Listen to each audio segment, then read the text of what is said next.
In August 2026, inside the Auckland High Court, a judge handed down a sentence for the leaders of a secretive religious community known as the Ark. A 70-year-old woman living in their home had been illegally detained, restrained, and ultimately died in their care. The community's self-appointed master, Kaiksiao Liu, was sentenced to 10 years and 5 months in prison. His wife, Lanyue Xiao, received a sentence of 7 years and 11 months. When you hear numbers like that, they can sound incredibly arbitrary. Why exactly 5 months? Why 11 months? And why do two people involved in the exact same death receive sentences separated by almost 2.5 years? These specific figures do not come from a judge pulling numbers out of a hat.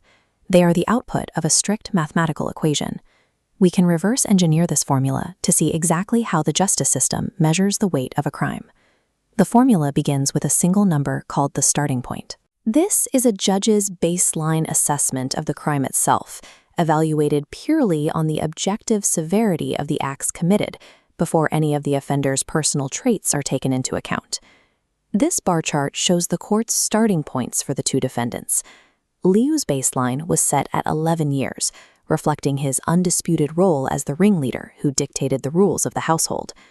Xiao's baseline was set lower at 8.5 years because she held a lesser tier of authority and deferred to her husband's instructions.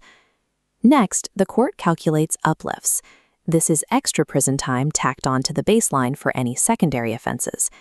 In this case, the couple actively tried to cover up the crime by dumping the victim's remains in the water near Gulf Harbor Marina, and they aggressively coached witnesses to lie to the authorities. For orchestrating that cover-up while on bail, the judge added 18 months to Liu's total. Xiao received a slightly smaller uplift of 15 months. At this stage, the math has established a firm, objective price for the criminal acts. The acts themselves are priced in. Now, the court looks at the individual sitting in the dock. This brings us to the discounts phase. Here, defense lawyers argue for percentage-based reductions based on a defendant's personal history, mitigating factors, or signs of rehabilitation. Both defendants requested a 10% cultural discount under Section 27 of the Sentencing Act, arguing that patriarchal household norms influenced their behavior. The judge firmly rejected this. He ruled that cultural status does not explain or excuse callous indifference toward human life, stating plainly that head of household norms do not excuse brutality. They did, however, secure some reductions.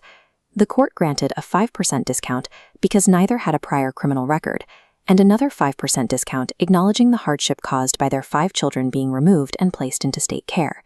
The final deduction is a matter of accounting for time already served. Both defendants spent 19 months confined to their home on electronic monitoring. The judge converted that into a flat credit, subtracting exactly 10 months from their final prison terms. Apply that 10% discount, subtract the bail credit, and the math yields two very exact outcomes: 125 months for Liu and 95 months for Xiao. Setting the total time is only part of the process. The judge has one final tool to control the severity of the punishment: the Minimum Period of Imprisonment, or MPI. This dictates how much of the sentence must be served in a cell before parole is even an option. This timeline illustrates those distinct parole paths. Because of Liu's position as the ringleader and his complete lack of remorse, the judge applied a strict 50% MPI. Liu is locked in for over 5 years.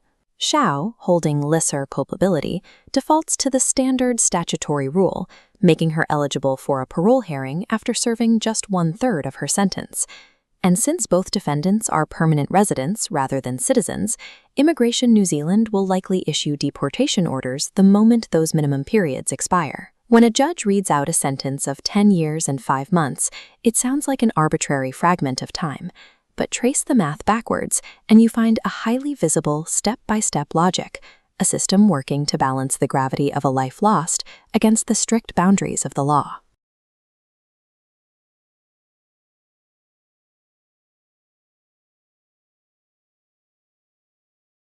Welcome to Your Law Updates.